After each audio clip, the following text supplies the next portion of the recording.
American Craftsman podcast is sponsored by Hayfla. Hayfla offers a wide range of products and solutions for the woodworking and furniture making industries, from hinges and drawer slides to connectors and dowels, sandpaper, wood glue, shop carts, and everything in between. Exclusive product lines such as Lux LED lighting and Slido door hardware ensure that every project you create is built to last. Learn more at hayfla.com. Additional sponsorship provided by Ridge Carbide. When you need the right saw blade for the job, put your trust in Ridge Carbide Tools. For over 50 years, Ridge Carbide has been producing industrial saw blades designed with the exact specifications for the cutting results you expect. Before you buy, call us and we'll help you determine the right tool that meets your needs and your budget. After the sale, Ridge Carbide provides sharpening services for all your saw blades, dado sets, router bits, and jointer planer knives. Located in Kansas, Ridge Carbide Tools provides high-quality products with outstanding customer service at a fair price. What are you cutting? Enjoy the show.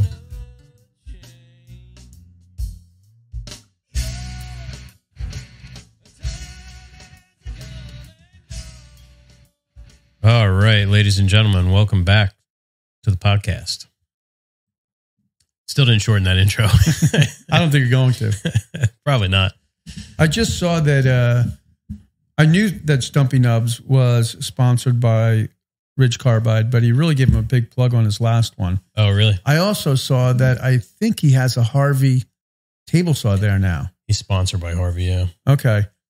Because he used to have a saw stop in the shop. Oh, really? Yeah, I watched a video. It was about kickback. And was it the one where he's like, he framed it as like a saw stop's not going to save you from kickback? It was about a 5-minute video. It was posted maybe a week ago. Oh, okay. No. It had a lot of views. I was like, holy cow. I like Stumpy Nubs. I think he's got some good videos, but I thought that this one was like, how can you make a 30-second video into 6 minutes? Mm-hmm. Because it was sort of like, I don't know, it was so common sense. Like I couldn't think of how you could turn that into a long form conversation. But he did a good job. See, he's got a gift. He's good at that. I mean, it was basically somebody, it wasn't him, but somebody in his shop was cutting something on a 45-degree angle, and the cutaway shot back. Oh, I did see that. Yeah. That video's been up for a while. Oh, really? Maybe he did like a rehashing of it or something, but... Maybe, because that's where I noticed it was the new Harvey table saw. Mm-hmm. Because then he went into the fence a little bit. So anyway, the main thing I noticed is he gave a really good plug to Ridge Carbide. And I thought, wow, we really need to get we need to get on top of them. They need to send me a table saw blade. Yeah. Guess we're no Stumpy Nubs. Well, we aren't. We don't get the views. I think that video had like 95,000 views. His videos just feel so formulaic. You know, I feel like every video, if you just drop me into the middle of it, it could be any of his videos. They just all feel the same. I'll agree with that. I'm sure that mine are probably the same way. So when I end up finding his videos is when I want to learn about something, he'll usually come up. Mm-hmm. Or if I want to kind of look at what I'm doing and compare it to somebody else, he may come up. So I think he does a good job. Yeah. Here I am. He never makes anything, though. That's what I was wondering. Does he ever make anything? I don't know what his background is or what his actual business is, if that's his full-time business. I think he has a shop, doesn't he? There's a shop there. I feel like we're going to get some hate on this one. Bring it on. All of this being said, I've never seen anything made either. Yeah. So, see, Stumpy Nubs rubbed me the wrong way so Mark Spagnuolo, the Wood Whisperer, who I like a lot. He's one of the guys that I still watch. Really nice guy, Jersey guy. He's from Hamilton. Super. Super. I didn't know he was from Jersey until just recently. I think he was talking about pizza or something. Yeah. So that's how the first time he and I spoke was he mentioned something about like Di Lorenzo's or something. I was like, yeah, man. I was like, we used to go there, Palermo's, blah, blah, blah. Where was I going with this? Oh, so he did a video on all these miter gauges. And like he had a lot of bad things to say about the Harvey. It was like, didn't work right. And then he had an issue, I think, with the customer service. And then Stumpy Nubs does this rebuttal that was like, seemed really shilly, you know, where he was like coming to the defense of his sponsor. Okay. And it was sort of like a defenseless position, you know? Yeah. Yeah. I can see that. So I don't know if he was pushed to make that video or he felt compelled to make that video because he was felt personally attacked. I don't know, but. How long has it been sponsored by Harvey? Well, that video's been out for probably at least a year and a half, 2 years. So okay. A couple years. Because I've seen a lot of influencers with Harvey tools in the last 6 months or so. Yeah, they sent us a dust collector a couple years ago. It was okay. I mean, I don't have any big complaints about it. One thing, it doesn't have a bin full, or if it did, it didn't work. Like, hey, your bin's getting full, and then the next thing you know, the whole thing is clogged up with dust because, you know, wouldn't tell you. Yeah, I've seen a few people get table saws recently, and I don't like the table saw is made of nickel, not steel. It has a nickel plate. Yeah, it's like a golden top or whatever. Oh, no, the new like chrome looking one. Yeah, but I think they call it nickel. Yeah. Like you could put a drink down on it and it's not, the sweat isn't going to create an instant rust ring or. So don't put a drink on your table saw. Yeah. No, I don't know.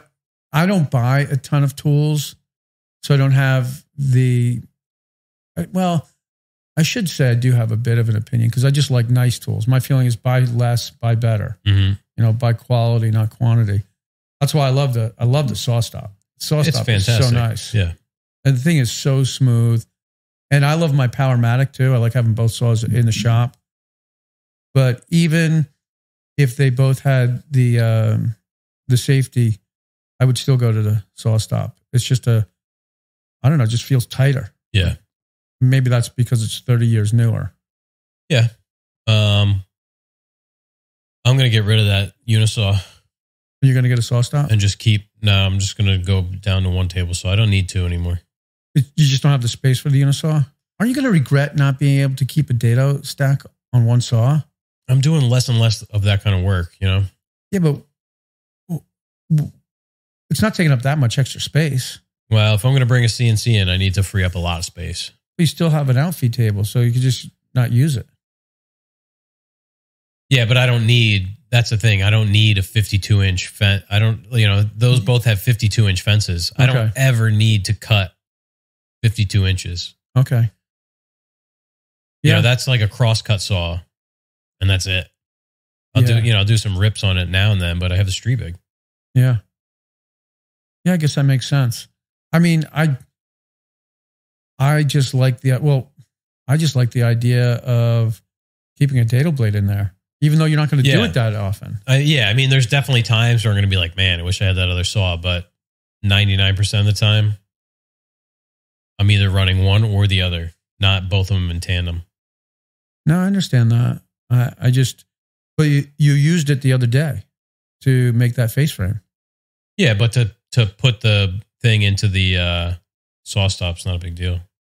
Don't you have to take the cartridge out to put a dado blade in the saw stop? Yeah, you have to change it out. It sounds like downtime to me. Yeah. But it just doesn't happen all that often, you know? So enough of this woodworking. I hear you bought a bicycle helmet. Yeah, I did.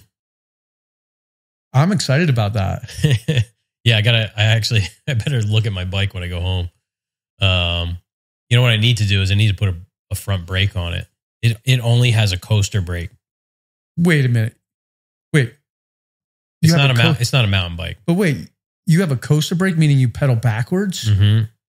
Holy cow. What is this, like a Schwinn from 1972? No, it's a Torker KB2. I'll pull it up. Wow. So it's a two-speed. Yeah, two-speed kickback. Holy cow. It's a pretty cool bike. It's Torker was a big name when I was a kid. Oh, really? Torker was like a cool BMX bike. It had a wild frame. It had like it had two pipes up top. So it's like a real, look, Walmart apparently is selling it now. Well, that's a sign of a good brand. It's a real bare bone. $200. Shit. I paid more than double that.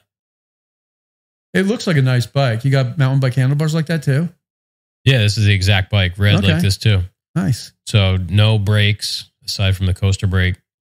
Just a real bare bones. It's like almost like a commuter bike, I'd call it. So what do you do? What are you going to go over to? I'd go to the Highlander in Atlantic Highlands. You're going to not put the brakes on yourself. You're going to have somebody do it. I was going to do it myself. You can. One thing I got to see is, it looks like there is like a place where you can mount it right there.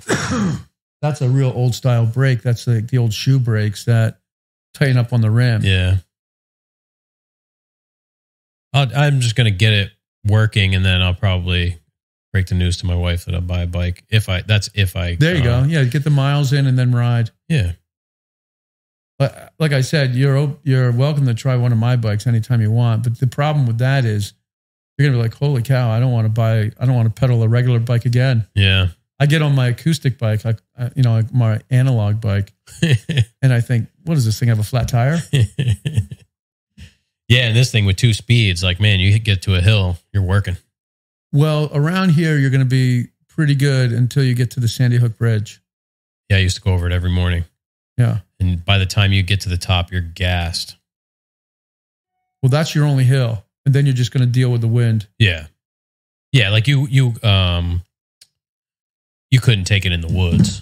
It's got no suspension or anything aside from that. But yeah, you couldn't make it up. So what's the plan? When are you going to ride? I should be going out tomorrow morning. So you got a light and everything? Yeah. Nice. Yeah, because it'll be dark. And are you going to count your miles on your phone? Yeah.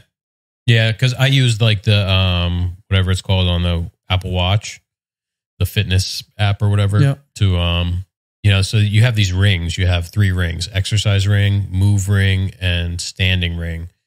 And they give you this dopamine hit when you close all 3. It's like, hey, good job, you closed all. So you close those rings. It's a good like accountability thing, and you can see them. They're right there in the bottom middle.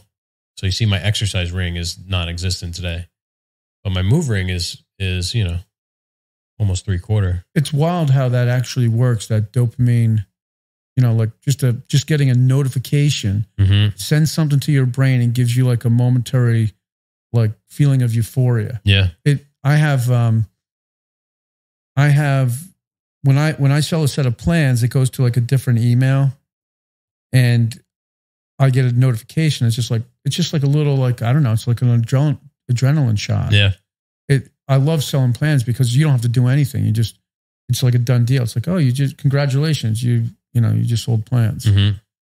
So, I know that feeling. It's like, but that's where, like today with kids and these phones, I'll see my daughter go up and down, within a spectrum of a couple of minutes. Mm-hmm. And like, I need to like really enforce the rules with the phone. I mean, she's not allowed to have it. I think we take it back at like 10 o'clock at night, which I still think is late, but she doesn't go to bed with a phone in her room. That's good. I think those things are so toxic. Phones. Yeah. Even as an adult, it's a lot to try and manage. It is. I mean, I'll get into a place sometimes where I just start, like my son Michael calls it doom scrolling. Yeah. And I've gotten much better at not doing that. But you can still fall victim to it. It's like, I think the worst one is Facebook, because I'll go onto Facebook to just see like, oh, how's this video doing? Like almost like a work related thing. Is this, what are the analytics on something, right? So I go there with a mission. But as soon as I go on, I see somebody fall off a ladder. I'm like, whoa, look at that. And I'm like, then I look at the next person. Somebody getting shot. And I'm like, oh, and then, it's just so toxic. So I know it's there. So now I just try to avoid it. Yeah, we laid down the law yesterday. So in New Jersey today, it's the day after Labor Day, is first day of school. So yesterday we told Hunter, our son, we're like, listen, now that school is starting, YouTube, 30 minutes a day. That's it. Good. Because the stuff that he watches some good stuff too, but it's just like all these people it's buffoonery. Yeah. That's the best way I found to put it. The weirdest thing is when you have the parents orchestrating the buffoonery of their children. Well, most of what he watches are like adults or young adults. Yeah. Oh my gosh, just it's crazy. Like, yeah, everything is just so nonsensical. He watches some stuff like this. He watches these people called Wicked Makers, which I really like, where they basically make like animatronics and stuff. That's cool. He watches people who make clay art and stuff like that. That's all fine. But like some of the other stuff is just so stupid. People playing video games and just like, I'm like, this is dumb. It really is. And watching something is generally a waste of time, that kind of stuff. Mm-hmm. But then when he gets older and they're just communicating nonstop with friends, whether it's Snapchat or texting or whatever, that's not healthy. Mm-hmm. And so my daughter totally tricked me, because when I set up the phone, she signed in as an adult, so I can't have as much control of her phone. Now, what I can do is disinvite her, but then her phone will shut down. And I'm always just looking for good timing to do that, because I don't want to like start a fire in my house. Yeah. Like, holy cow, like having the boys weren't a walk in the park, but they were definitely easier than my teenage daughter. So yeah, I just have to kind of figure that one out. And the one thing I did let her know is, it's going to come down to you, what you do in life. So she plays tennis and she got something from a school that she would like to go to. She wants to go down south when she eventually goes to college. And I said, that's really going to come down to you. It's going to come down to how you play tennis. And so how much time you put into playing tennis, how much time you put into conditioning, and it's going to come down to your grades. Mm-hmm. If you're not going to do that, then you're not going to get there. So it seems like it's starting to click, and I'll know more when report cards come, or like when we get halfway into the year. But yeah, the thing is, like in everything in life, it's discipline. Discipline. Well, that's the Jocko, right? Discipline equals freedom. Mm-hmm. And so like the boys are all fans of Jocko and stuff like that.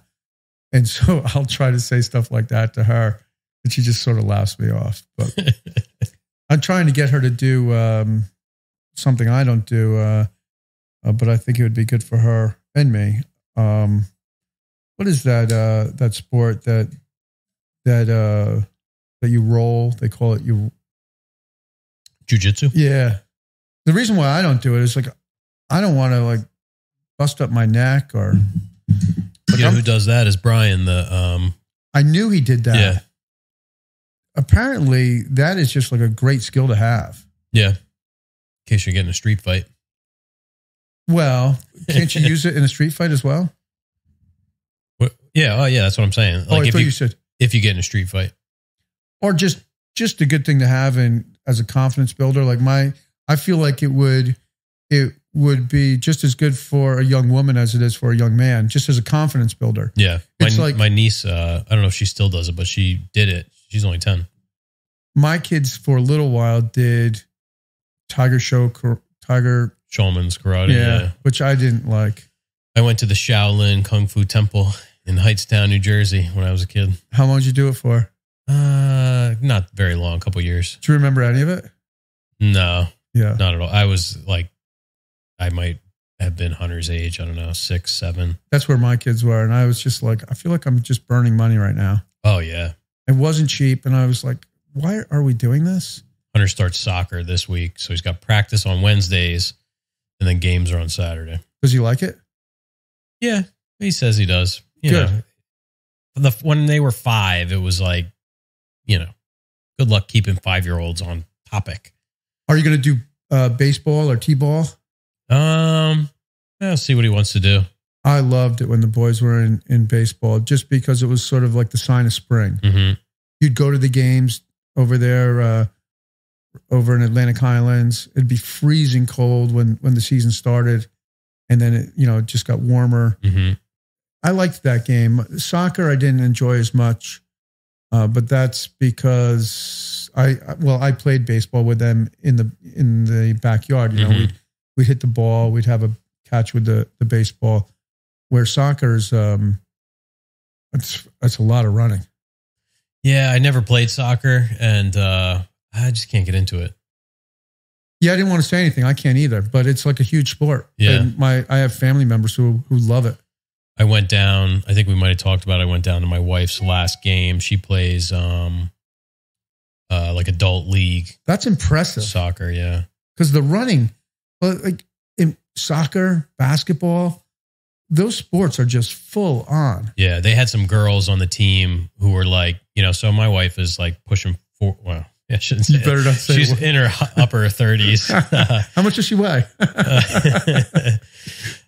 That's a good question. I have no idea. I have no clue. I'm kidding, but it's figures if you're going into dangerous territory, might as well go all the way. That's funny with women. I have no idea how much women weigh. I couldn't look at a woman and tell you how much she weighs, but a man, I could probably get pretty close. All right. But yeah, like a lot of the women were like of that age, late 30s, early 40s. But then they had some younger girls who were like just out of college, played like D1 soccer, and they're just like mopping the floor. Like because they can run. So this one girl scored like 5 goals. I'm sure. They smoked the other team. It was like 9-0 or something. Running to me is like the most painful thing. I'll do it occasionally, but I do not enjoy it. And I see people running in the woods.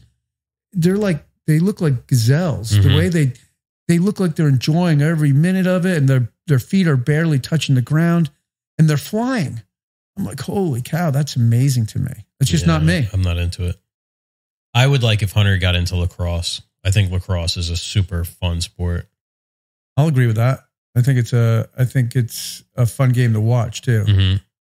Yeah, it's like, it's more physical than like, you have the checking aspect, which is cool, but it's safer than like, say, football. You're not going to push football?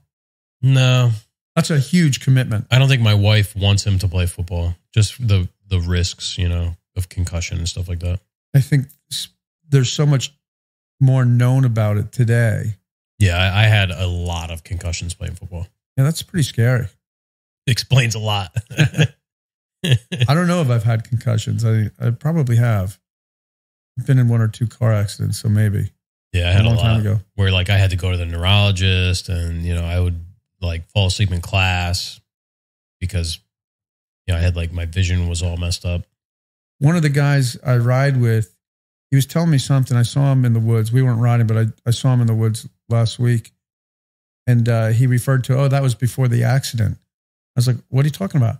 He goes, you didn't know? I got in a really bad crash. And he explained it to me. He's like, how he fell. And he's like, yeah, I like immediately went into convulsions, pissed my pants. I was like, holy shit, man, that's a major crash. Yeah. He's like, yeah. He goes, up until about 6 months ago, I still had to write things down to remember stuff. And I was like, I had no idea.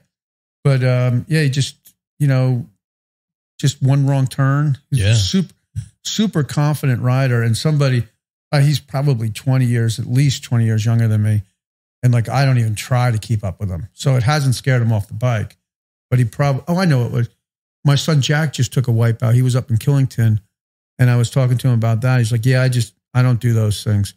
And then that went into before the accident, because I was saying the same thing to him. I was like, I'll ride, and I love going pretty fast and going on adventures, but I keep it on the ground because number one, for the 2 seconds that I'm in the air, I don't even look cool. And and number two is, if I really enjoy mountain biking so much, I don't want to ruin it all by trying to do a jump. It's like, who cares? That's my thing. Like, I'm not willing to risk my everyday life for my hobbies like that, I totally get it. That's why, like, I bought a helmet just to go out. I'm going on casual. I'm not going in the woods. I'm going to be on a asphalt path, but I'm going to have to cross all those cross streets. And at 4:00 in the morning, if I get hit by a car, I want to make sure that I don't end up dead or brain dead or whatever. Or you run into a deer. Yeah. That's a big thing. When you go out early, you're going to see deer everywhere. Mm-hmm. And I have a nephew whose friend was killed on a motorcycle doing just that. But he was going pretty fast. Doesn't matter, though. If you're going 50 or 70, you hit a deer, good chance you're going to get hurt.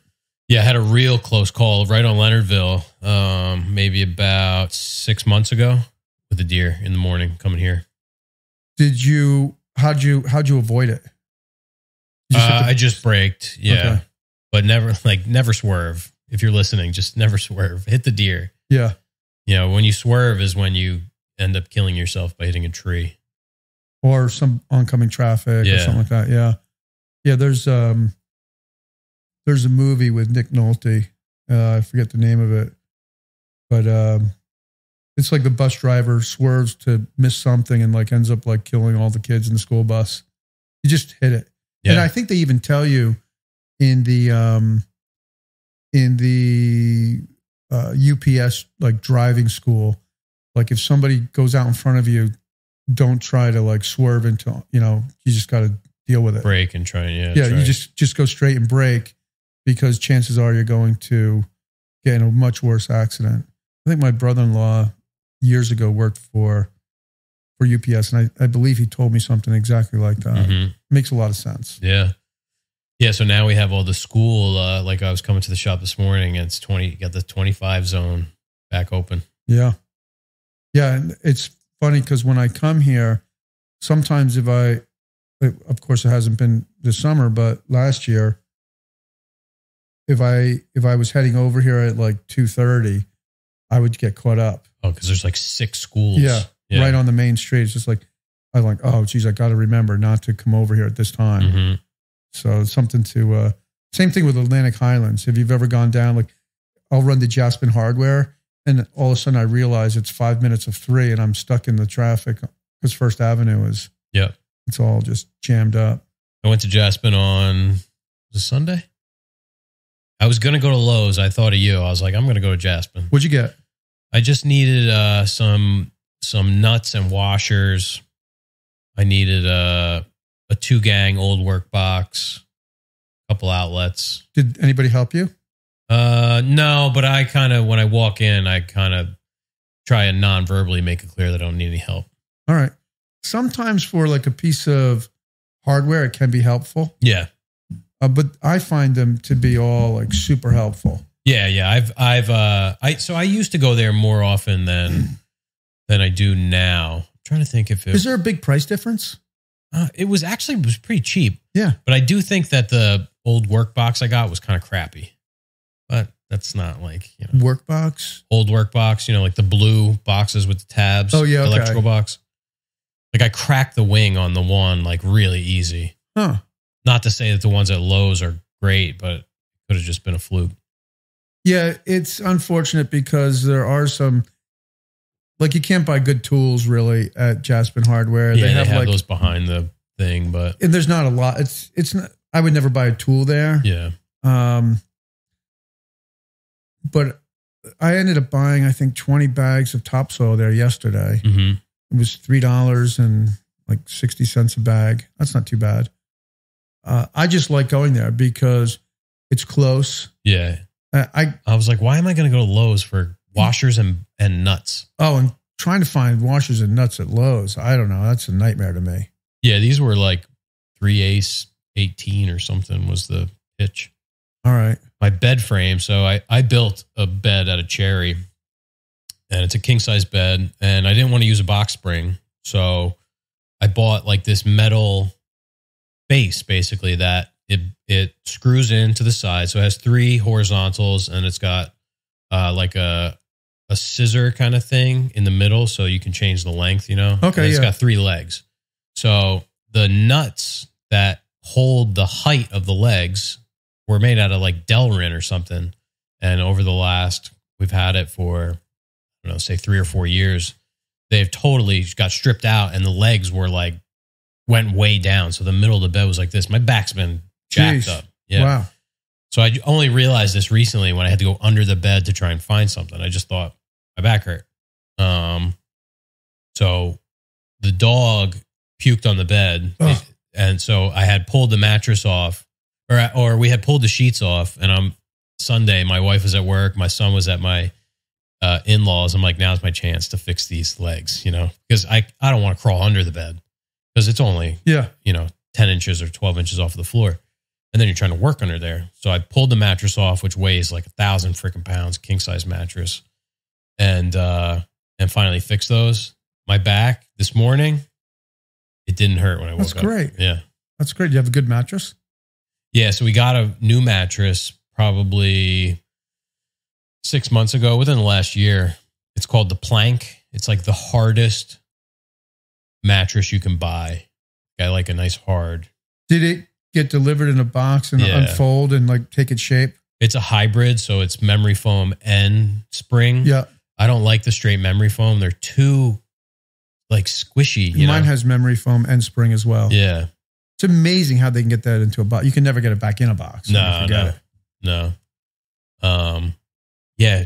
Like wrestling that thing around was hard. And the ceilings in my room are pretty low. They're like maybe 7'6" because they furred the ceiling down and put like the, those 12 by 24 ceiling tiles that are like tongue and groove. Yep. They put those in there. Will you ever sheetrock over that? Or would you take it down? I would have to take it down, and there's plaster and lath above it. So you wouldn't just want to lose 1/4 of an inch to just go over it? Well, 1/4 inch sheetrock, it's going to telegraph all the wackiness through, I did that because I had those weird tiles, but they were only about 1/2 of an inch. My ceilings in the bedrooms are like maybe just under 8. Like I can touch the ceiling. Oh no, like without like really, and I'm short. Okay. Yeah. Now these aren't the ceilings aren't that short, but on 2 of the bedrooms in the house years ago, I just went over them with 1/4 inch, and you can't see anything. And then when I got to the edges, I just crowned it so I didn't have to tape in the edge. Yeah. And right good. now I have like, so whoever, I don't know if it was the last guy that owned the house or the guy before, but he used all this like aluminum L and all these hex head freaking screws everywhere. So that's like what's holding the ceiling up. So they'll put paneling on the walls over the plaster lath, like just like this, but it's like a white, like a whitewashed wood look in our bedroom. And then there's that L channel with the hex head screws, and that's holding up the ceiling. It's just crazy. So I went to change out the outlet, and same thing. It's a metal box, face screwed with those hex head screws, but those are behind the paneling. So I had to cut out the paneling to take it out. Then the opening's too big for the old work box. It's just everything I do there is a nightmare. Yeah, my house is a little bit of work too. The guy who built the house, I think, did everything right, and the second owner did everything wrong. Mm-hmm. And I've mentioned it. The second owner was a surgeon, and he was also a woodworker, like in his later life. But everything he did was just so like half-ass. I'm sure people say that about me too. Everybody says that about the prior owner, I think. Yeah, well, but when you're working with prior half-ass work, you end up phoning it in because you get so frustrated that. So now so it was a single gang. I put in a 2 gang. It's behind, like, we have a chaise lounge, and that's where everything gets plugged in. So like my son's got the tablet plugged in. Yeah. It's got a 6-foot cord. It's going over here. So it's constantly getting, like, the chaise lounge is getting like slammed into all these plugs. So I changed it from a single gang to a 2 gang, and it's all out of level. And I'm like, there's nothing I could do. Like, it's behind. So what you'd have to eventually do to the house is just gut it, rip everything room by out. room. Yeah, like I did with the kitchen. Yeah, that's really a satisfying thing to do, because then you're just down to the studs. It's so nice. The things in my house that bother me is he had an electrician in there do questionable things.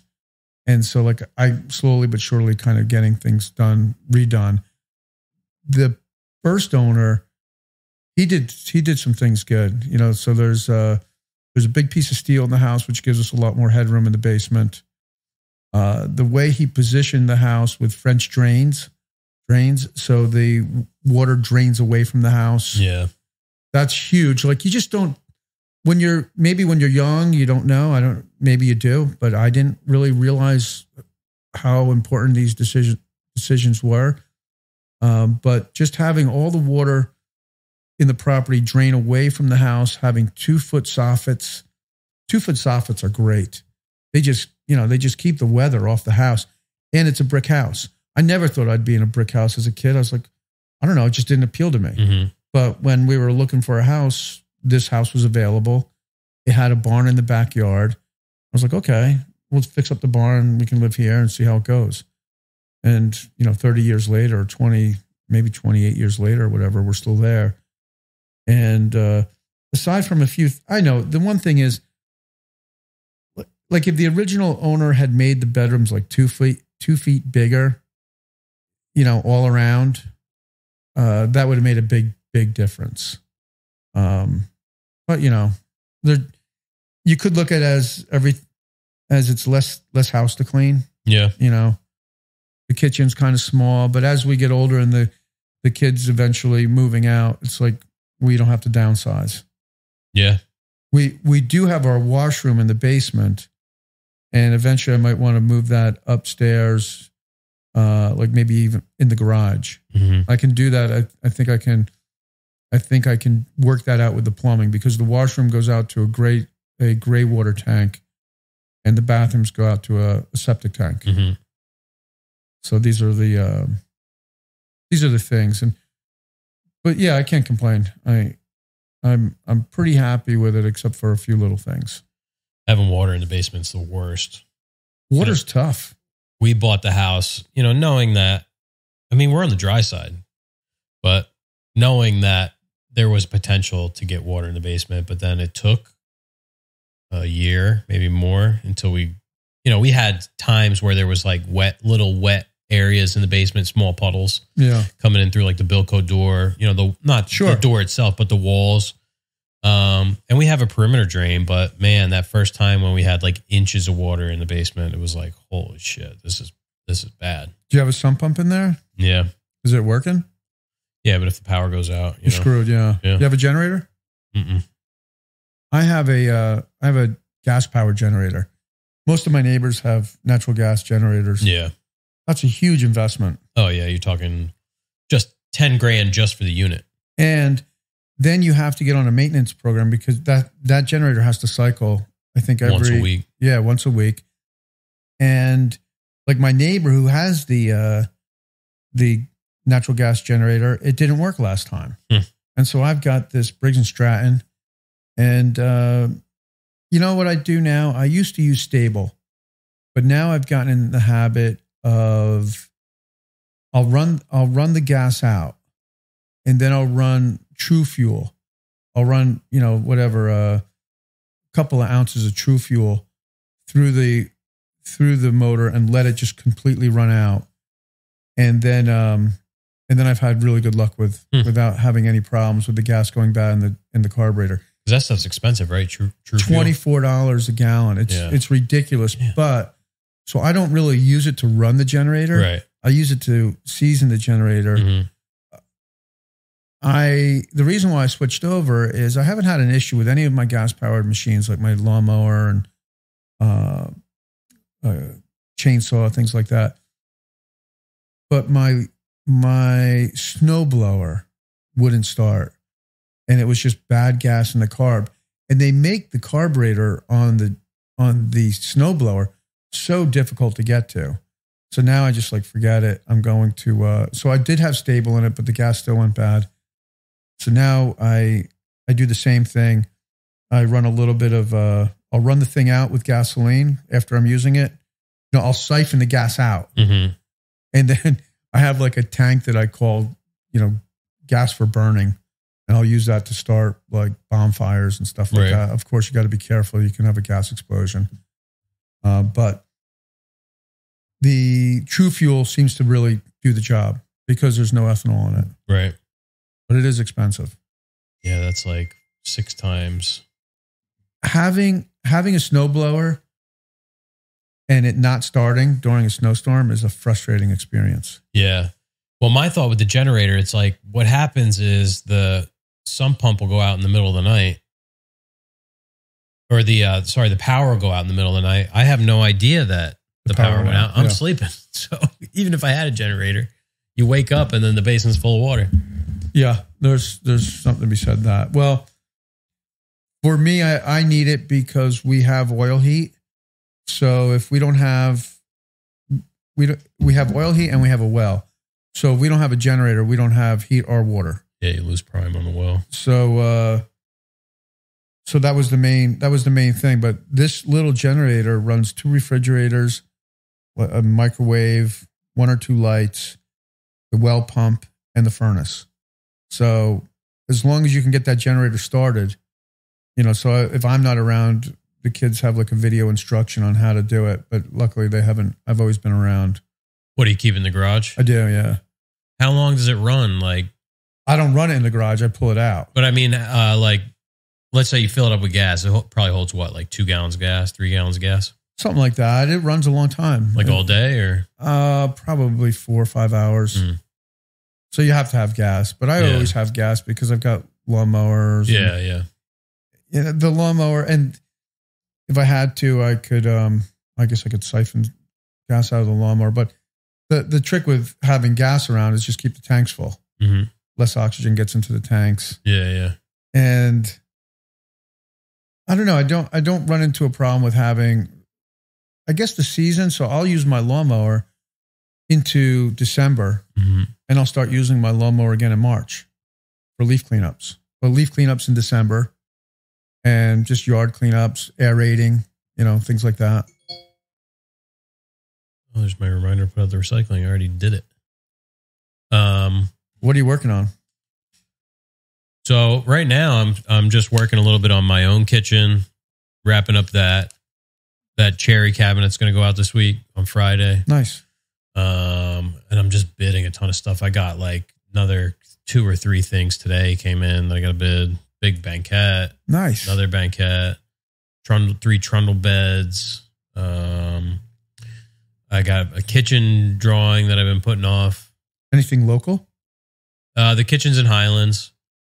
The trundle beds are in New York somewhere. The one banquette's in the city somewhere. The other one is Ridgewood, I think. So only one job local. Yeah. It's nice when it's local. Yeah. If you are not when you get hooked up with these builders around here, it'll be nice to just focus on only driving into Rumson or Fairhaven. Mm-hmm. There's plenty of work over there, that's for sure. I know. It's crazy. Yeah, we've done so few jobs in the immediate area. Do you ever try marketing to builders?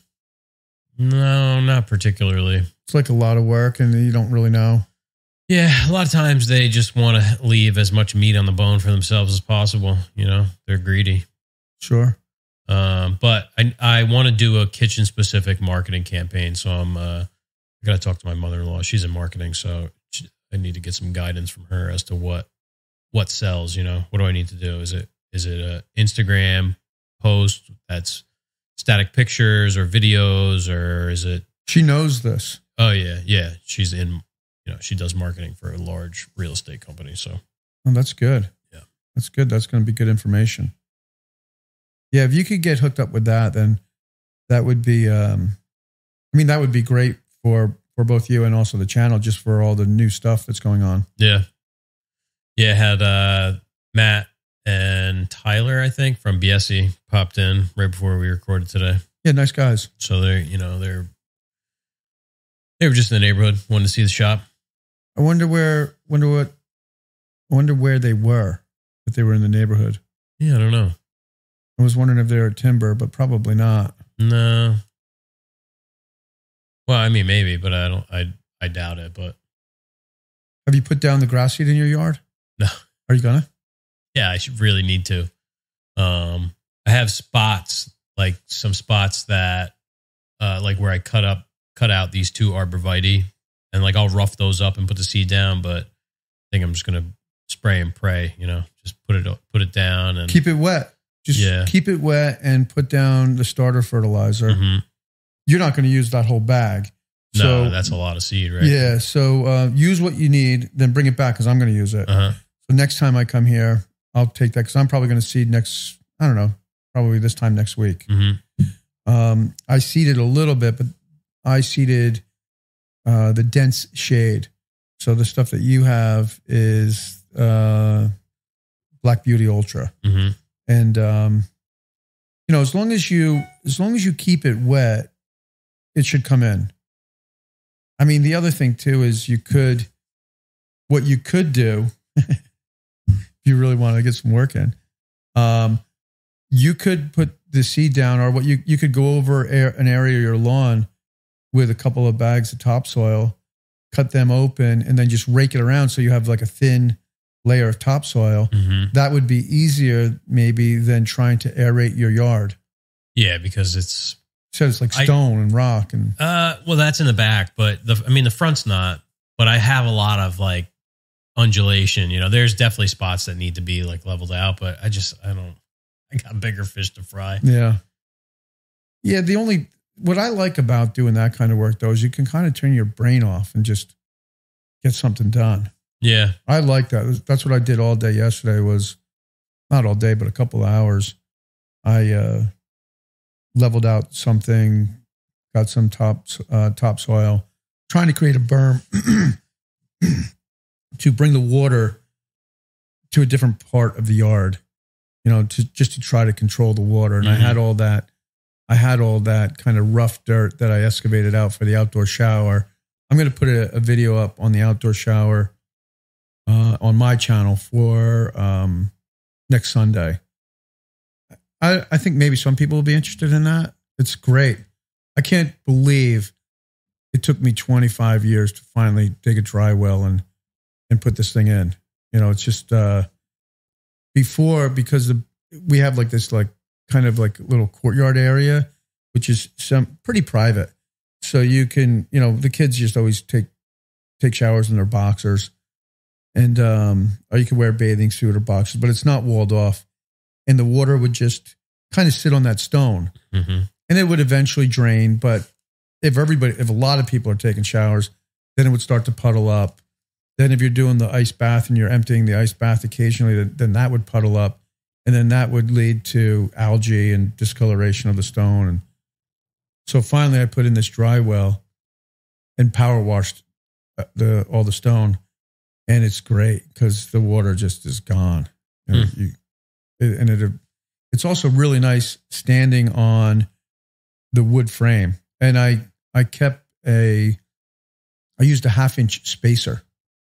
So, and you space the boards instead of the boards being like 1/8 of an inch apart or whatever. I used a full 1/2 inch, and I couldn't get over how expensive the stainless steel screws, box of stainless steel screws was like, I think $22. You ever buy a box of stainless steel brad nails? Like $80. Yeah. Yeah, I did buy a 2-inch. I have them. They are expensive. And you can find them like on Amazon cheap, but I wouldn't trust those. Not for something that, we used to do a lot of, AZEK and stuff outside. So if you use regular nails, you're just going to have rust. Yeah. Yeah. Yeah, I bought 2-inch. I have one pack of 2-inch stainless steel nails that I used for, I think I was wondering, do I need 1.25 or 1.5 or 2-inch? And I ended up just figuring which one did I really need. And I'm just going to use the long ones for everything. And that was originally for doing some work around the barn and I think a lamppost. And now I just have that little box, and it's, it's like a box of like 5,000. Yeah. It's going to take you your whole life to go through. It is. Yeah, I totally didn't need that many. Yeah, they should just sell them in like, I don't know, like 10 racks or something.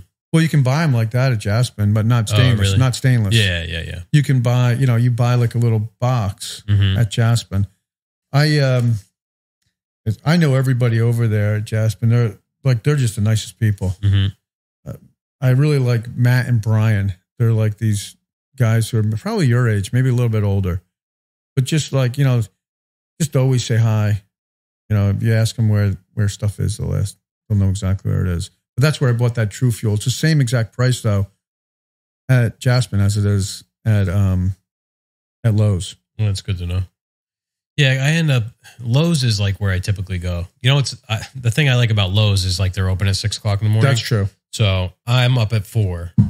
If I need to do something on like a Saturday, if it's one thing if it's the shop. If I need to do something on a Saturday, I want to get to the place, buy the stuff, and be back at my house by whatever, 9 o'clock at the latest. Yeah. I don't think they open until 8 or 9. They don't. They open at 8 and they close at 6. I think they're open till 1 or 2. I think they're open till 1 on Sundays. Mm-hmm. That's always convenient because you can like run down there and grab something if you need it. If I need something from Lowe's, you're right. The nice thing is the later hours. So I never go there early in the morning, but I will go there like after dinner. Mm-hmm. I'll feel like, okay, I'm not going to get anything else done tonight. If I hit the ground running tomorrow because I've already got the materials, I'm like way ahead of the game. So that is a huge plus. I'm not going anywhere after dinner other than to sleep. Yeah. Well, when you get up at 4 o'clock in the morning. Yeah, that's true. I slept in till must have been 7:30 or something on, was it Sunday or Monday? Did you have a few drinks the night before? No. You know what it was? We watched, so my son had a sleepover at my in-laws. So my wife and I watched Civil War. I think we were talking about that. I wanted to watch it. So we finally watched it. It was good. And she got me these, they're called Smart Sweets. It's like a sugar-free candy.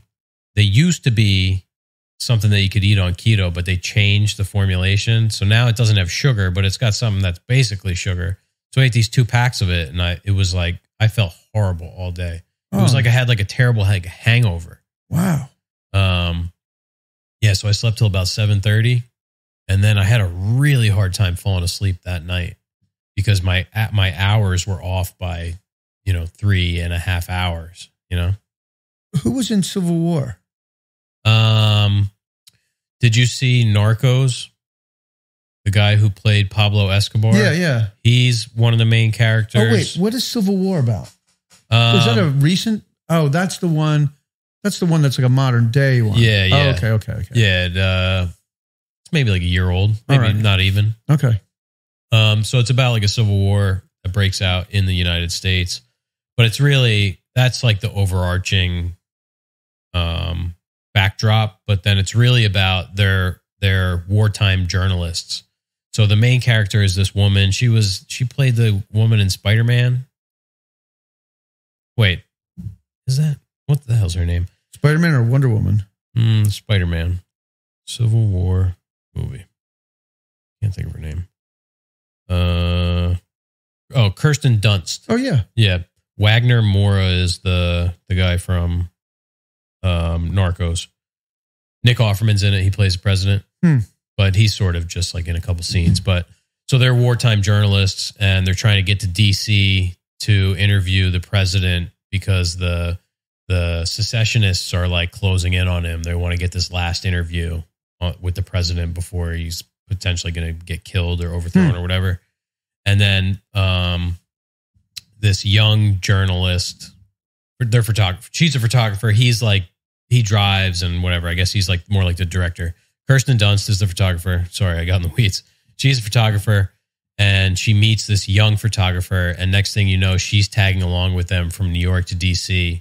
And she's sort of like learning the ropes of like how to stomach this whole, Kirsten Dunst has been a wartime photographer. So she's having flashbacks of in Africa, a dude getting lit on fire alive. And she just has to take the picture. You know what I mean?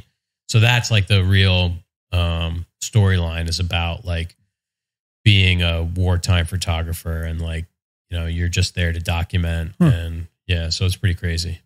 Good movie? Yeah, it was good. It's going to get political for a second there. I was talking to my buddy about it. The whole movie is very ambiguous. I think because like we're living in times where it seems very feasible that this whole thing could actually happen. So they were very ambiguous as to who was who and what was, you couldn't tell what side was what, or that's unusual for Hollywood because they usually lean one way, I find. Yeah. I find like Hollywood to always be very left leaning. Yeah. Yeah, I think so. Yeah. So sometimes, I don't know, I look at some things, I'm like, well, what's the message here? And so like, maybe I'll look at that. I might look at it, but I'll be interested to see if I see it with different eyes. Yeah, it was good. And it's for rent. It's only like $5.99. Oh, that makes my budget. Yeah. Yeah, I'm with you. I can't pay $20 or $25 to rent. No, we saw that movie with Kevin Costner, the new one, the new Western, and it was only $5.99. A Horizon. And it actually is it's a two-parter. So when it finishes, you're like, what? Which is okay if you're sort of sitting in your pajamas at your house watching it. But if you go to a theater and you've just spent all this money and now it's 3.5 hours or however long the video is, you're like, massive cliffhanger. Yeah, like really? Now I got to wait another. And then I could be wrong about this, but I think they might be kind of holding off on the second to sort of gauge how well did it do. And I don't think it did that well. And I think that there's a little bit of a rivalry between him and the guy who's done Yellowstone. So it's kind of funny. I feel like the guy who was doing Yellowstone, he and Kevin Costner, I heard an interview with him. I forget his name, Sheraton something.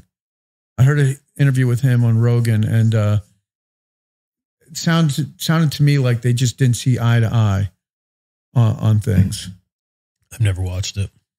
Well, there's Yellowstone, which in my view is like a drama, and it's kind of like a soap opera with violence and nudity. I didn't really care for it that much. There's the other two that are, I think it's 1917 or something, and 1829. Those are actually like real stories, prequels, stories about they are prequels to Yellowstone, but they're sort of the stories of settling the West and how they ended up getting this land where Yellowstone takes place. Those shows are really, really good. Those I would recommend to anyone because great storyline, great acting. Like my brother Jim loves Yellowstone. I watch it and I'm like, okay, this is kind of like a soap opera. Yeah, I find a lot of TV is very predictable. Like, I don't know. Do you like long movies, like heady kind of like? Well, I really liked, I like a really good series. Like I thought Ozark was really good. Yeah, I didn't finish that. I did like it though. So I like a good story, good acting. I thought Breaking Bad was good. You know, I like funny stuff too. Like I'll watch, I haven't watched the third season or the last season of The Boys. Have you watched any of The Boys? No, I've heard that's good though. It's pretty good. It's pretty dark. It can be funny because it's kind of crazy. So I don't know. I'll watch anything. I love silly, stupid stuff too, like Step Brothers, like one of my favorite movies. Yeah, I like that stuff too. But I feel like a lot of people like these like really fluffy drama kind of like where it's just like it's the same script, just change the characters and the location. It's been made 1,000 times, I don't know. Yeah, if you could think of one, I could probably agree.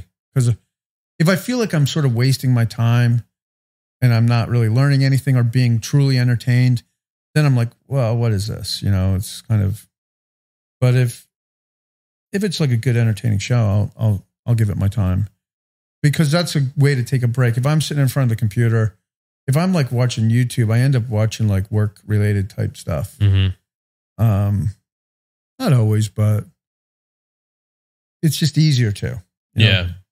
I don't watch any woodworking. I watch your videos. That's about it. I don't watch any YouTube like woodworking hardly ever. Do you watch things to like help you like tackle projects around the house, things like that? Yeah, like if I have to do something, but that's different. That's a different part of my day. That's a different goal, Yeah, that's true. Like if I don't watch like TV. Like when I sit in bed before I go to sleep, I'll watch YouTube. Like most people watch TV, but I'm watching YouTube. But none of it is woodworking related at that point. If I need to watch a video about something that I need to learn, like that's happening at a different part of the day, Yeah, I hear that. I kind of feel the same way, but sometimes I like to, it's almost like going shopping for your materials the night before. Yeah. So like, I'll be like, okay, I want to do this tomorrow, but maybe I'll take a look at how 2 or 3 other guys did it before I do it. And sometimes that can be really, really helpful. Yeah. But yeah, there's like a few things I do watch on YouTube that are completely not woodworking related at all. Like I watch this guy, I watch a lot of Vermont things. I think because I'd really like to be up there one day. You know, and it's one of those things like you want what you don't have. You ever hear that? Which is kind of a stupid thing. But there's this guy up there who's like a duck farmer. And it's just kind of, I'll watch that from time to time just to see what's going on there. Yeah, that reminds me of, have you ever heard of, oh no, it's not Don't Know Mind. It's, If Only Mind. You ever hear that? If Only. It's like, that's like, a lot of people have that. Like anybody can have it. If only, you know, like I'd be happy if only, you know, I had this car. Right. I'd be happy if only I had this new table saw. Which brings me to another question. Have you ever heard of Joe Frank? That sounds familiar, but I've been subliminally putting Joe Frank in front of you. Yeah. You know how? How? When I upload our videos, because my computer will fall asleep, I put on a Joe Frank video. Okay. So if you go into the back end of YouTube, he'll come right up there. Oh, really? Usually I see like Mozart. Yeah, that's another long video. Yeah. So I've been putting Joe Frank up, thinking like, I wonder if Jeff's ever going to check this out. Like, wondering what the hell is this stuff? Usually I'm only on the studio app on my phone for the most part. Yeah. Okay. Joe Frank is if anybody knows who Joe Frank is, leave a comment on one of our videos. He was a DJ out of California. Some of the coolest, like, theater of the mind radio. Like, I tried to get Rob to listen to it once. I think I even sent you a link once.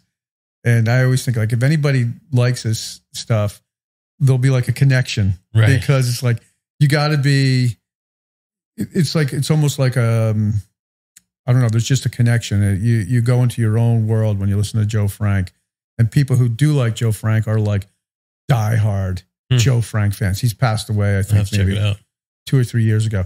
Yeah, it's like a great thing if you're driving somewhere or if you're cleaning the shop, but you're going to be like, what the hell is this? Is it music or it's? So he would tell a narration. He would tell a story that was completely farcical. He'd make this whole thing up, have actors. Do you know the actor? Oh shit, I can't remember his name now, but did you watch Arrested Development? That's a great show. I've seen it, yeah. Okay, so there's an actor in there who plays Tobias on Arrested Development. Yeah, I know. What's his name? David Cross? David Cross. I can't believe you can remember his name, but you barely even saw the show. Yeah, that's his name, David Cross. So David Cross is he's not on all the shows, but he was in one of the actors on some of the episodes of Joe Frank's radio show. It's cool stuff. But he would also have Jack Kornfield. You know who Jack Kornfield is? Mm-mm. He's like a yogi kind of guy. And Joe Frank would weave in like these like talks that Jack Kornfield would give during his show. So Joe Frank might be talking about something completely unrelated or somewhat related, and then this music would still be going, but then Jack Kornfield would come in and give like this little thing. It's just, it's like, you can't explain it, but if you listen to it, you're going to be like, this sucks. Or you're going to be like, wow, this is really good. I like kind of weird stuff like that. Let me see. Oh, it's far out. Pull it up on my Amazon Music. I'll put it on. I don't know if you can listen to it on Amazon Music. No. Oh, sorry. It's just started playing. Joe Frank. I listen to him now on YouTube, or you have to buy a subscription. Really? And there's only maybe 20 episodes on YouTube. If you're going to try it. The Voice in Your Head, a tribute to Joe Frank. If you're going to try it, I would try maybe Bitter Pill's a good one to check out. You know, that's like a 57-minute long thing. You'll be like, wow, this is pretty. I mean, you've heard some of the weird stuff I got going on in there. Yeah, I think you're going to really like it. The only thing is you might find yourself wanting to listen to it and not get work done.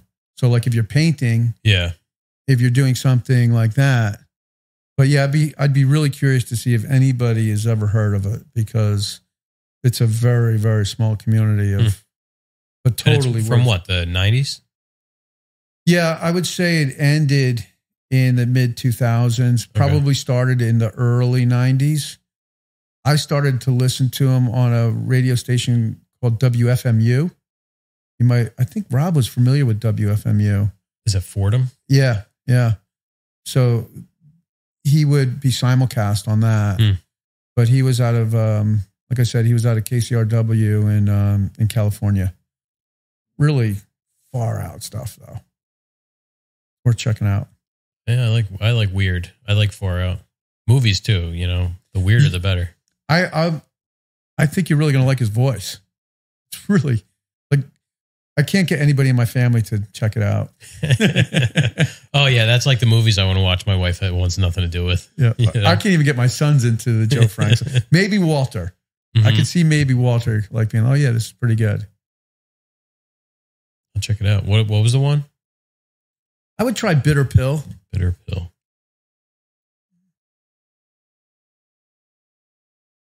That one, he's having a conversation with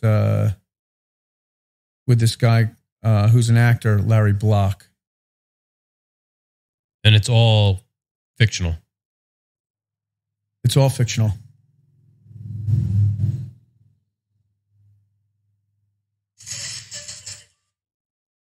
Got it queued up. This would be great. We can talk about Joe Frank the whole next episode. Yeah. It's when I was when in the early days when we started the gallery, I met a guy who did our website, and he worked for me a little bit in the studio, and I got him into Joe Frank. And he's probably your age now. He just went deep on it, and he was like a computer guy, so he would burn everything. So he had this whole collection like of everything Joe Frank had ever done. And so I have a lot of CDs, but now I don't have anywhere to play a CD. Yeah. I could listen to it on my bike ride, although I might get distracted. You could. You'd actually be pretty cool to listen to on your bike ride. But can you listen to YouTube on your phone without using a lot of data? Or it doesn't matter these days? Yeah, I guess it doesn't matter. I have unlimited data anyway, but they will throttle you at a certain point. Yeah, check it out. My water went down the wrong tube. So anyway, we just shot a video, come out on Saturday morning, 8:30. Basically just talking about tools. Kind of a fun conversation if you're having a cup of coffee and you just want to learn about some cool tools from Jeff and some tools that have been around forever for me. I think it was good. We haven't done a video like that in a while. We did a couple like that with you, me, and Rob. Yeah, talking about router bits, and we did a couple other ones like that. I think people liked them. I like to watch videos like that. So you never know what anybody's going to like. Yeah, it's hard to tell. So so we got that coming out. Hopefully you will have watched the video on Wednesday. Yeah, that'll come out. And yeah, that's what we got going on. I'm going to start a project. I think I'm going to just do a frame project this week. I'll be lucky if I get it done. Mm-hmm. I'm going to put one of those stars in the back wall where I have all my screws. It's like a cabinet screw. I'm going to replace that with like an aluminum star painting. Oh, that's cool. So the MDF, the 1/4-inch MDF that you gave me for Walter to make that jig, there was leftover, so I'm going to use that. I'm going to build a frame out of plywood and skin it with that. And it's just going to get painted white. And I'll be interested to see how it changes up the backdrop of the videos, because that's always like that's like where the Capex is, right? Yeah, it's right behind the Capex. So it's going to be a 36-inch painting. Nice. With a lot of color. So maybe we'll see how it looks. Figured change it up a bit. Yeah, I like having stuff, like I like the banners and stuff like that. It looks nice having some color and not just all tools, The banners look good in the shop. Yeah. That Enduro's a big banner. Yeah. All right. I'm ready. Yeah. Time to go. I got to go see how first day of school went. Yeah, it's fun. Yeah. I got to pick up Olivia from tennis, but I have some time still. All right. Thanks for listening. We'll talk to you next week. See you next week. If you enjoyed this episode, please tell a friend or share it on social media. You can leave a review of this podcast on Spotify or Apple Podcasts. And don't forget, today's Craftsman YouTube channel has an upload every Saturday morning at 8:30 a.m. Eastern. We'll see you next week.